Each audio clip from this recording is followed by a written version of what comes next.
کہ رات کو آدمی پڑھ کے معمول بنے، پڑھ کے سوئے، دن میں معمول بنائے، ان کو پڑھے، تو بڑے فضائل اس صورت کے وارد ہوئے ہیں۔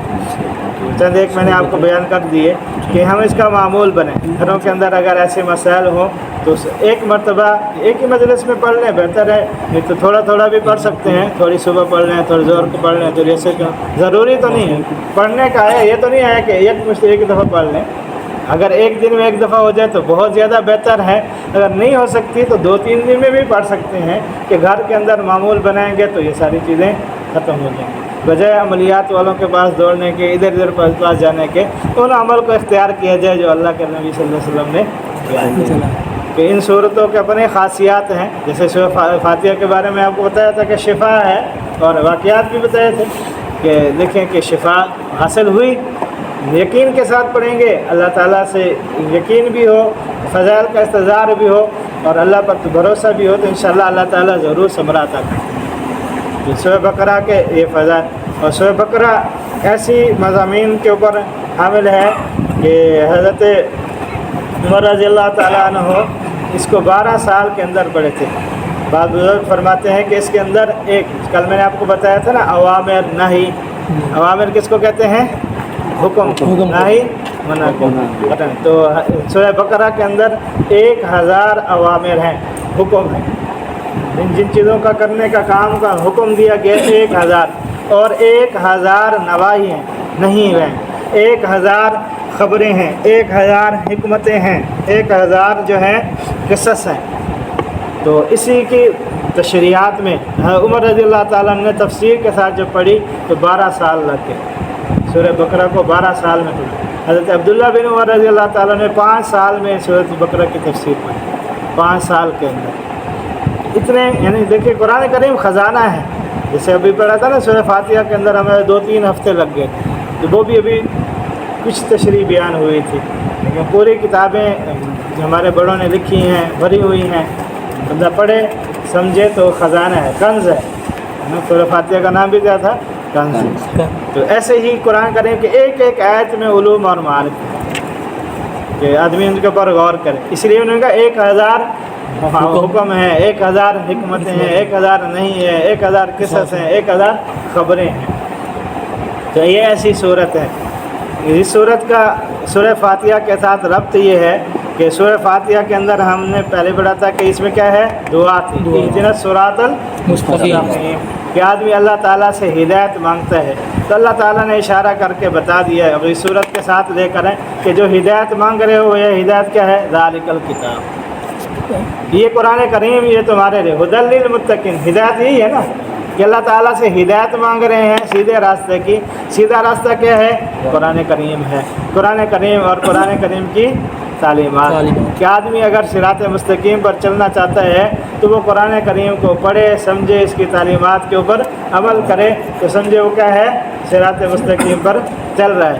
کہ اللہ کے نبی صلی اللہ علیہ وسلم نے فرمایا کہ میں اپنے بعد تمہارے اندر 2 چیزیں چھوڑ کر جا رہا ہوں، ان کو مضبوطی کے ساتھ پکڑو گے، کبھی گمراہ نہیں ہوگے۔ ایک کیا؟ کلام اللہ، یہ کتاب اللہ تعالیٰ کا کلام تمہارے اندر چھوڑ کے جا رہا ہوں، اس کو مضبوطی سے پکڑنے کا کیا مطلب ہے؟ اس کو پڑھنا، سمجھنا، اس کے اوپر عمل کرنا، تو گمراہ نہیں ہوگے۔ اور دوسرا میں اپنی سنت کو، کہ جو سنت پہ چلے گا گمراہ نہیں ہوگا۔ تو 2 چیزیں میں تمہارے درمیان چھوڑ کے جا رہا ہوں۔ تو پیچھے آدمی نے اللہ تعالیٰ سے بار بار کیا مانگی؟ ہدایت مانگی۔